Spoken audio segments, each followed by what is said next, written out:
السلام علیکم ورحمۃ اللہ وبرکاتہ۔ بسم اللہ الرحمن الرحیم والصلاة والسلام علی سید الانبیاء والمرسلین وعلی آلہ واصحابہ واہل بیتہ اجمعین، اما بعد۔ سامعین کرام، پچھلے ویڈیو کے اندر ہم زکوٰۃ کے احکامات کو سماعت فرمائے۔ اب ہم چلتے ہیں زکوٰۃ کے مسائل کی طرف۔ سب سے پہلے ہم جانتے ہیں کہ سونے چاندی کی زکوٰۃ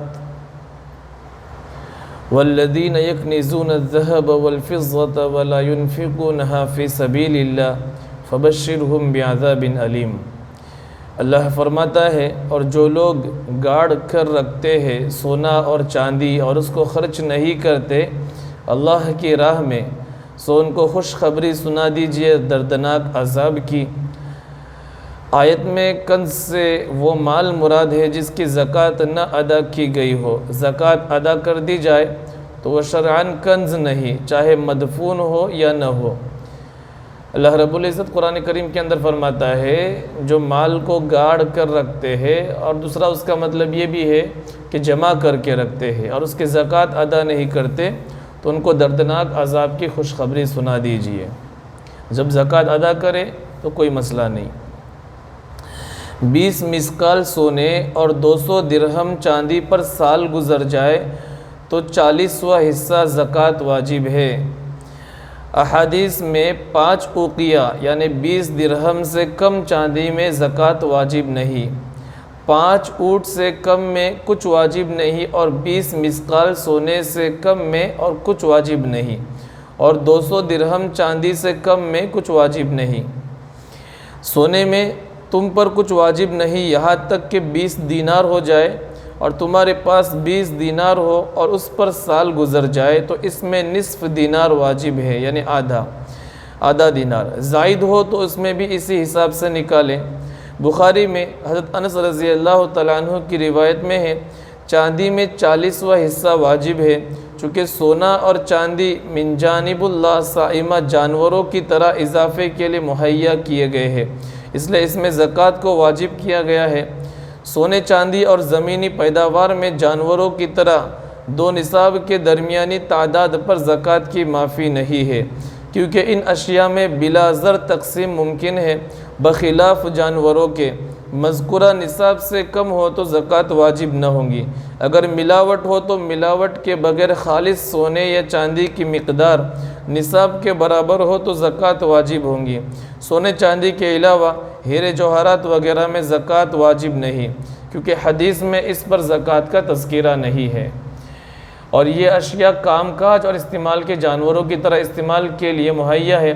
اسی طرح سال مکمل ہونے سے قبل زکوٰۃ واجب نہ ہوں گی، یہ اسلامی سال کے حساب سے کہہ رہے۔ یہ سارے مسائل فقہ شوافی کی ہے۔ فقہ شوافی میں دور حاضر کی ایک مشہور اور معتبر کتاب الفقہ المنجی میں سونے کا نصاب 96 گرام اور چاندی کا نصاب 672 گرام قرار دیا گیا ہے۔ دکتور وہبہ زحیلی نے سونے کا نصاب 96 گرام 96 گرام یا درہم عربی کے اعتبار کرتے ہوئے 85 گرام 85 گرام اور چاندی کا نصاب تقریباً 642 گرام قرار دیا ہے، 642 گرام قرار دیا گیا ہے، یعنی چاندی کا نصاب، اور سونے کا 85 گرام۔ اگر کوئی برتن سونے چاندی سے مخلوط بنا ہوا اور اکثر مقدار کسی کی ہے معلوم نہ ہو تو احتیاط پر عمل کرنے کی صورت میں، جبکہ یہ برتن کسی محجور یعنی بچے پاگل وغیرہ کا نہ ہو، دونوں کو اکثر فرض کر کے زکوٰۃ نکالے، واجب سے زائد مقدار سنت شمار ہوں گی۔ لہٰذا برتن کا وزن 1000 ہو، جس میں ایک 600 اور دوسرا 400 ہے، تو 600 سونے اور 600 چاندی کی زکوٰۃ نکالے۔ مکمل سونا فرض کر کے زکوٰۃ نکالنا جائز نہیں، کیونکہ ایک جنس کی زکوٰۃ دوسرے جنس سے ادا نہ ہوگی گرچہ وہ اعلیٰ ہو۔ دوسرا طریقہ زکوٰۃ کا یہ ہے کہ آگ پر تپا کر دونوں کو الگ کر کے ہر ایک کی زکوٰۃ نکالے، یا پانی کے ذریعے اکثر و اقل کی تعین کرے، اور اس طرح کے پانی میں 1000 سونا ڈالے اور پانی کی بلندی پر نشان لگائے، پھر 1000 چاندی ڈال کر نشان لگائے، پھر مذکورہ مخلوط برتن کو ڈالے، اب پانی کی بلندی جس نشان سے قریب ہوں گی وہی اس میں اکثر ہوگا۔ سونے چاندی کے حرام اشیاء جیسے برتن اور مکروہ جیسے زینت کے خاطر چاندی کا معمولی سا جوڑ اور پیوند یا حرام و مکروہ زیور میں زکوٰۃ واجب ہے۔ زیور میں زکوٰۃ مباح اور جائز زیورات میں زکوٰۃ واجب نہیں، جیسے عورتوں کے کنگن، جبکہ مالک کو اس کا علم ہو اور ذخیرہ اور خزانے کی نیت نہ ہو، یعنی بہت سارا جمع کر کے خزانے کی نیت سے اس کی نیت نہ ہو، پہننے کے جو کنگن ہے اس کے اوپر زکوٰۃ نہیں ہے، کیونکہ سونا چاندی میں زکوٰۃ کا تعلق ان سے جائز انتفاع سے بے نیازی سے ہے، نہ کہ ان کے جوہر اور اصل مادے سے، کیونکہ ان کی ذات میں کوئی غرض نہیں، لہٰذا انتفاع ہی نہ ہو یا مکروہ و حرام انتفاع ہو تو زکوٰۃ واجب ہے، اور جائز انتفاع کی صورت میں واجب نہیں، کیونکہ وہ کام کاج کے جانوروں کے مشابہ ہے۔ زیورات میں عدم زکوٰۃ کے دلائل، حضرت حسن بصری رحمۃ اللہ علیہ فرماتے ہیں، ہمارے علم میں کسی بھی خلیفہ نے زیورات کی زکوٰۃ کا حکم نہیں دیا۔ میں دوبارہ کہتا ہوں کہ یہ فقہ شوافع کے مسائل ہے، کہیں ایسا نہ ہو کہ آپ احناف کے علماء کے بیانات سنیں اور جب وہ کہتے ہیں کہ زیورات کی زکوٰۃ ہے پھر آپ کہیں گے کہ وہ عالم اس طرح کہتے ہیں، آپ اس طرح کہتے ہیں، پھر اس میں اختلاف نہ ہو جائے۔ احناف کے نزدیک زیورات میں، پہننے کے زیورات میں زکوٰۃ واجب ہے، ہمارے شوافع کے نزدیک پہننے کے زیورات میں زکوٰۃ نہیں ہے۔ ہمارے نزدیک جو میں آپ کے سامنے دلائل پیش کر رہا ہوں، سب سے پہلے میں نے حسن بصری رحمۃ اللہ علیہ کا قول نقل کیا کہ ہمارے نزدیک کسی بھی خلیفہ نے زیورات کی زکوٰۃ کا حکم نہیں دیا۔ حضرت ابن عمر رضی اللہ تعالیٰ عنہ اپنے بیٹیوں اور کنیزوں کو سونے کے زیورات پہناتے اور اس کی زکوٰۃ نہ نکالتے، یہ موطا امام مالک رحمۃ اللہ علیہ کی روایت ہے۔ حضرت عائشہ رضی اللہ تعالیٰ عنہ اپنے زیر پرورش یتیم بھتیجوں کی زیورات کی زکوٰۃ نہ نکالتے۔ ایک شخص نے حضرت جابر رضی اللہ تعالیٰ عنہ سے زیورات کے متعلق پوچھا تو فرمایا کہ اس کی زکوٰۃ عاریت دینار ہے، عاریت دینا ہے۔ امام بہقی رحمۃ اللہ علیہ نے حضرت جابر رضی اللہ تعالیٰ عنہ سے اور امام دارقطنی و بہقی نے حضرت انس رضی اللہ تعالیٰ عنہ اور حضرت اسماء رضی اللہ تعالیٰ عنہ سے زیورات میں عدم زکوٰۃ کو نقل فرمایا۔ اگر زیور ٹوٹ جائے اور اس کی اصلاح کا ارادہ ہو اور بغیر پگھلائے ممکن ہو تو زکوٰۃ واجب نہیں، اور اس کی صورت میں باقی رہنے اور اس کے اصلاح کے ارادے کی وجہ سے اگر اصلاح کا ارادہ نہ ہو بلکہ بغیر ڈھالے ایسے ہی سونے چاندی کے ٹکڑے یعنی بسکٹ کے طور پر رکھنے کا ارادہ ہو، یا دراہم یا خزانہ کا ارادہ ہو، یا بلا کسی ارادے کے ایسے ہی چھوڑ دے، یا اصلاح کے لیے دوبارہ پگھلا کر ڈھالنے کی ضرورت ہو، تو ان تمام صورتوں میں زکوٰۃ واجب ہے، کیونکہ فی الحال نہ یہ مستعمل ہے اور نہ قابل استعمال، ٹوٹنے کے وقت سے سال شمار ہوگا۔ یعنی پہننے کے جو زیورات ہیں اس کے اوپر زکوٰۃ نہیں، اس کے علاوہ جو بسکٹ ہے یا سونے کے ٹکڑے رکھے ہوئے ہیں اس کے اوپر سال اسلامی گزر جائے تو اس کے اوپر زکوٰۃ واجب ہے۔ اگر پہننے کے زیورات کو پگھلا کر رکھے اور پھر اس کے اوپر بھی سال گزر جائے تو اس کے اوپر بھی زکوٰۃ ہے۔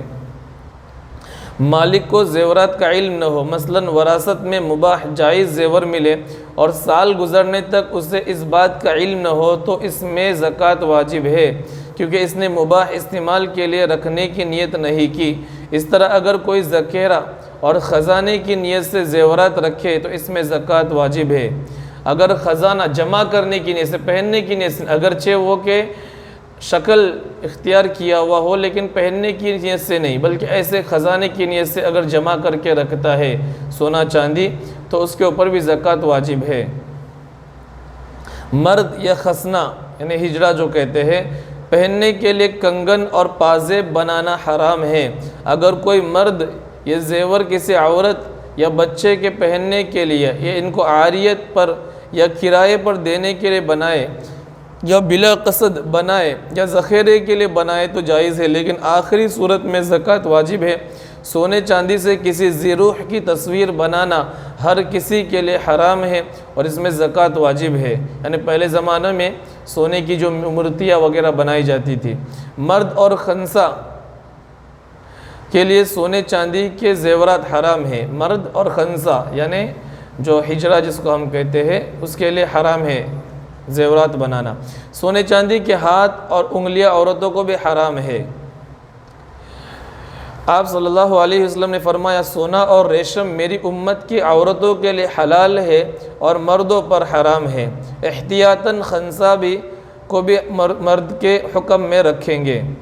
مردوں کو ناک انگلی کا پورا اور دانت ٹوٹنے اور کٹنے کی صورت میں سونے کا استعمال کرنا جائز ہے، یعنی سونے کا دانت یا سونے کی ناک، گرچہ چاندی سے ممکن ہو تب بھی، کیونکہ سونا غالباً زنگ آلود نہیں ہوتا اور جگہ کو نہیں بگاڑتا۔ یعنی سونے کا ناک یا سونے کا دانت لگا سکتے ہیں، بصورت شرط یہ ہے کہ چاندی خراب ہو سکتی ہے لیکن سونا نہیں، اس لیے اس کی اجازت ہے۔ حدیث میں حضرت عرفجہ ابن اسعد کی ناک جاہلیت میں ایک جنگ یعنی یوم الکلاب میں کٹ گئی تو انہوں نے چاندی کی ناک بنا لی، اس سے بدبو آنے لگی تو آپ صلی اللہ علیہ وسلم کے حکم سے سونے کی ناک بنوا لی۔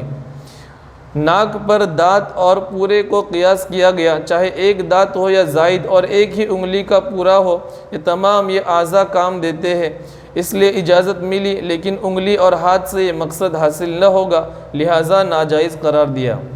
چاندی کی انگوٹھی، چاندی کی انگوٹھی مردوں کو سنت ہے، اس کی مقدار، تعداد اور پہننے کی جگہ میں اس جیسے لوگوں کی عادت کا اعتبار کیا جائے گا، لہٰذا ایک عالم صرف چھنگلی یعنی چھوٹی انگلی میں پہنے اور عامی آدمی ایک اور انگوٹھے میں بھی پہن سکتا ہے۔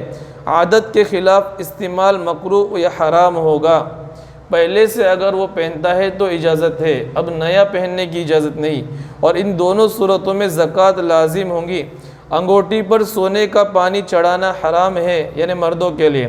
بہتر یہ ہے کہ انگوٹھی کا وزن 1 مسقال یعنی تقریباً 4.25 گرام سے کم ہو۔ مختلف اوقات میں پہننے کی نیت سے کئی انگوٹھیاں بنا کر رکھنا جائز ہے، جبکہ اسراف میں شمار نہ ہو، یعنی ایک دم فضول نہ ہو، اور اس میں زکوٰۃ لازم نہیں، لیکن عادت سے زائد پہننے کی نیت ہو تو زکوٰۃ واجب ہے۔ امام رملی رحمۃ اللہ علیہ نے فرمایا ایک وقت میں 2 یا زائد پہننے کی نیت سے بنائے تو زکوٰۃ واجب ہے۔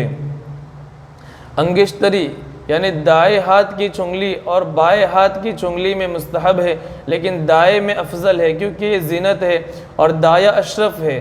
مرد کو کسی اور انگلی میں انگشتری پہننا مکروہ ہے۔ بیک وقت دونوں میں پہننا بھی جائز ہے، بعضوں نے ایک سے زائد انگوٹھی پہننا حرام قرار دیا ہے۔ انگشتری نگینہ کے ساتھ اور بلا نگینہ دونوں طرح پہن سکتے ہیں۔ نگینہ ہو تو اسے ہتھیلی کے باطن پیٹ کی طرف رکھنا افضل ہے، اور انگشتری پر ذکر اللہ یا کچھ اور نقش کرنا بلا کراہت جائز ہے۔ اپنا نام نقش کرے تو اسے مہر کے لیے بھی استعمال کر سکتا ہے۔ اللہ کے نبی صلی اللہ علیہ وسلم کی انگوٹھی اس طرح ہوا کرتی تھی، جس کے اوپر یہ اللہ اور پھر رسول اور محمد لکھا ہوا ہوتا تھا۔ اللہ کے نبی صلی اللہ علیہ وسلم اس کو اس انگلی کے اندر، چھنگلی کے اندر پہنا کرتے اور اس کو مہر کے لیے استعمال کرتے تھے۔ ذکر اللہ کے نقش کی صورت میں اس پر نجاست کے لگنے سے پرہیز واجب ہے۔ اگر بائیں میں پہنے اور استنجا کے وقت اس پر پانی لگے تو یہ حرام ہے، یعنی انگوٹھی کے اوپر اللہ، رسول، محمد یا کوئی بھی پرانی آیت لکھی ہوئی ہو تو اس کو بہت احتیاط سے استعمال کرنا چاہیے، اس کو ٹوائلٹ باتھ روم کے اندر جاتے ہوئے باہر نکال کے رکھنا چاہیے ورنہ حرام ہوگا۔ اور بائیں ہاتھ میں پہنے تو بہت زیادہ احتیاط ہے، اور اس کے اوپر اگر پانی لگ جائے تو بہت زبردست گناہ کا مستحق ہوگا، وہ حرام ہوگا، یعنی نجاست لگ جائے تو۔ اللہ کے نبی صلی اللہ علیہ وسلم نے چاندی کی انگوٹھی استعمال فرمائی۔ آپ صلی اللہ علیہ وسلم کی انگوٹھی کا نقش محمد، رسول اور اللہ تھا۔ پہلی سطر میں محمد، دوسری سطر میں رسول اور تیسری سطر میں اللہ۔ حضرت ابو بکر صدیق رضی اللہ تعالیٰ عنہ کا نقش تھا نعم القادر اللہ۔ حضرت عمر رضی اللہ تعالیٰ عنہ کا نقش کفا بالموت واعظا یا عمر۔ حضرت عثمان رضی اللہ تعالیٰ عنہ کا نقش آمنت باللہ مخلصا، اور حضرت علی رضی اللہ تعالیٰ عنہ کا نقش الملک للہ، اور حضرت ابو عبیدہ رضی اللہ تعالیٰ عنہ کا نقش الحمدللہ تھا۔ یعنی انگوٹھیوں کے اوپر صحابہ کرام کس طرح نقش تھے۔ مرد کے لیے بغیر اسراف کے چاندی سے جنگی ہتھیار مثلا تلوار، نیزہ، تیر کا کنارہ وغیرہ آراستہ کرنا حلال ہے، کیونکہ یہ کفار کو غصے دلانے کا باعث ہے۔ اسراف، حد سے تجاوز، زیادتی ہو تو حرام ہے۔ زین، لگام اور رکاب جیسے اشیاء جو پہننے میں استعمال نہ ہو۔ چاندی سے آراستہ کرنا برتن کی طرح ناجائز ہے۔ سونے سے ہتھیار وغیرہ کو آراستہ کرنے میں چونکہ زیادہ تکبر ہے اس لیے یہ ناجائز ہے۔ عورتوں کو ہتھیار آراستہ کرنا ممنوع ہے کیونکہ اس میں مردوں سے تشبیہ یعنی مشابہت اختیار کرنا ہے جو کہ حرام ہے، جیسا کہ مردوں کو عورتوں سے تشبیہ حرام ہے کیونکہ اس پر لعنت وارد ہوئی ہے۔ گرچہ بوقت ضرورت عورتوں کو بھی فی الجملہ ہتھیار سے لڑنے کی اجازت ہے۔ عورتوں کو لڑنے کا اتفاق ہو اور مذکورہ آراستہ ہتھیار کے علاوہ میسر نہ ہو تو اس کا استعمال حلال ہے۔ یہ صرف سیلف ڈیفینس کی بات ہو رہی ہے۔ اللہ کے نبی صلی اللہ علیہ وسلم کی تلوار کے قبضے پر چاندی کی گرہ تھی۔ عورتوں کے زیور، عورتوں کو سونے چاندی کے مختلف زیورات پہننا جائز ہے، جیسے ہار، انگشتری یعنی انگوٹی، کنگن، چپل، پازیب اور سونے چاندی سے بنے ہوئے کپڑے، لیکن ان اشیاء میں اسراف یعنی حد سے زیادہ تجاوز حرام ہے۔ جس زیور میں اسراف ہو اس کی پوری زکوٰۃ واجب ہے، یعنی اوور سونا بولتے نا، اوور اسراف زیادہ بہت زیادہ رکھا ہوا ہو تو پھر اس کے اوپر زکوٰۃ ہوں گی، نہ کہ صرف زائد مقدار کی، یعنی تمام کی پھر زکوٰۃ ہو جائیں گی۔ مثلا دونوں پازیب کا مجموعی وزن 200 مثقال ہو تو عورت کو یہ پہننا حلال نہیں، کیونکہ عورتوں کو زیور کے جواز کا اصل مقصد شوہر کے لیے مزین ہونا ہے، یعنی شوہر کے لیے اللہ رب العزت نے عورت کو زینت اختیار کرنے کا حکم دیا، تو پھر زیادہ اسراف تو حرام ہو گیا اور اس کے اوپر پھر تمام کے اوپر زکوٰۃ واجب ہو گئی، تو جو کہ شوہرت کے لیے محرک اور نتیجتاً کثرت نسل کا باعث ہے، اور اسراف کی صورت میں کوئی زینت نہیں بلکہ اس کی بدصورتی سے نفس کو نفرت ہوں گی۔ مذکورہ احکام میں نابالغ بچہ اور پاگل بھی عورتوں کی طرح ہے، جو زیورات عورت کو جائز ہے ان کو بھی جائز ہے، یعنی چھوٹے بچے۔ قرآن کو آراستہ کرنا، ہر کسی کو قرآن پاک چاندی سے آراستہ کرنا بطور اکرام جائز ہے، یعنی بطور اکرام جائز ہے، اور عورت کو سونے سے آراستہ کرنا بھی جائز ہے، کیونکہ حدیث میں مطلقاً سونا عورتوں کو حلال بتلایا۔ قرآن کے علاوہ حدیث اور دیگر دینی علوم کے کتابوں کو سونے چاندی سے آراستہ کرنا جائز نہیں۔ آپ صلی اللہ علیہ وسلم کے قبر اطہر یا دیگر انبیاء علیہ السلام اور اولیاء کرام وغیرہ کے قبروں کو بھی سونے چاندی سے آراستہ کرنا جائز نہیں۔ امام غزالی رحمۃ اللہ علیہ نے اپنے فتاوے میں فرمایا، جس نے سونے سے قرآن لکھا بڑا اچھا کام کیا اور اس پر زکوٰۃ واجب نہیں، یعنی اس سونے میں چاہے مرد لکھے یا عورت، اس طرح مرد یہ قرآن استعمال کر سکتا ہے۔ المجموع میں امام نووی رحمۃ اللہ علیہ نے کئی فقہائے کرام سے نقل کیا کہ جن صورتوں میں سونے کو حرام قرار دیا گیا وہ اس وقت جب کہ وہ زنگ آلودہ نہ ہو جائے، اگر زنگ آلودہ ہو جائے تو حرام نہیں۔ اب ان تمام مسائل کا آخر میں آپ کے سامنے شارٹ کٹ بیان کرتا ہوں۔ سونا اگر ہمارے پاس 85 گرام سونا ہو جو کہ پہننے والا نہیں، ایسا ہی رکھا ہوا 85 گرام سونا ہو، اور اس کے اوپر اسلامک سال مکمل گزر جائے، یعنی آج اسلامی تاریخ کتنی ہے، مثال کے طور پہ آج 19واں رمضان ہے، 19واں روزہ ہے، 19 تاریخ ہے رمضان کی، اگلے سال 19 رمضان تک ہمارے پاس 85 گرام سونا رکھا ہوا ہے اور اس کو استعمال نہیں کرتے، ہم بغیر استعمال کے رکھا ہوا سونا ہے، تو اس کے اوپر ایک سال جب گزر جائے تو پھر اس کی زکوٰۃ واجب ہو جائیں گی۔ اسی طرح چاندی جو ہے وہ 642 گرام چاندی اور اس کے اوپر اسلامک ایک سال مکمل گزر جائے تو اس کے اوپر زکوٰۃ واجب ہوں گی۔ اسی طرح سیونگ اکاؤنٹ کے اندر جو ہمارے پیسے رکھے ہوئے نہ اس کے اندر انکم ہے نہ آؤٹ گوئنگ ہے، ایسے ہی رکھے ہوئے ہیں اور اس کے اوپر ایک سال گزر جائے، 642 گرام چاندی کے کتنے پیسے آج کے زمانے کے بنتے ہیں اس کا حساب لگا جائے اور اس کے اوپر مکمل ایک سال گزر جائے تو اس کے اوپر زکوٰۃ واجب ہے، اور 40واں حصہ یعنی 100 روپے میں 2.5 روپے، 100 روپے میں 2.5 روپے، تو اس حساب سے پھر آگے جتنا 85 گرام اور 85 گرام کے اوپر جتنا بھی ہمارے پاس سونا ہے یا پھر 642 گرام چاندی یا 642 گرام کے اوپر جتنا بھی ہے اس کا حساب لگایا جائے، یا ہمارے اکاؤنٹ میں اگر اتنا پیسہ پورا سال گزر جائے 642 گرام چاندی کے حساب سے، اس کے اوپر پھر پورا حساب لگایا جائے کہ کتنی زکوٰۃ ہوں گی، یعنی 100 روپے کے اوپر 2.5 روپے، کوئی زیادہ مشقت اور محنت والی بات نہیں ہے، اور کوئی زیادہ اللہ نے زیادہ نہیں رکھا، 100 روپے کے اوپر 2.5 روپے دینا کون سی بڑی بھاری بات ہے، یہ ہر ایک دے سکتا ہے۔ اللہ نے جن کو مال و دولت دیا وہ زکوٰۃ ادا کرے۔ اور پھر آخر میں ایک بات کہتا چلو کہ جن کے اوپر زکوٰۃ فرض نہ بھی ہے، اللہ نے جن کو مال دیا ہے وہ صدقہ خیرات کرے کثرت سے۔ رمضان المبارک کا مہینہ چل رہا ہے، اللہ کے نبی صلی اللہ علیہ وسلم آخری عشرے کے اندر بہت زیادہ صدقہ اور خیرات کیا کرتے تھے۔ جس طرح تیز گھوڑا دوڑتا ہے، اس کی مثال دی جاتی ہے کہ اللہ کے نبی صلی اللہ علیہ وسلم اس طرح غریبوں کے اوپر اور اللہ کی راہ میں خرچ کیا کرتے تھے۔ جو جن کے اوپر زکوٰۃ اگرچہ فرض نہ بھی ہو تو وہ صدقہ اور خیرات کثرت سے کیا کرے۔ اللہ تبارک و تعالیٰ سے دعا ہے کہ اللہ تبارک و تعالیٰ ان مسائل پر ہم کو عمل کرنے کی توفیق عطا فرمائے۔ وآخر دعوانا ان الحمد للہ رب العالمین۔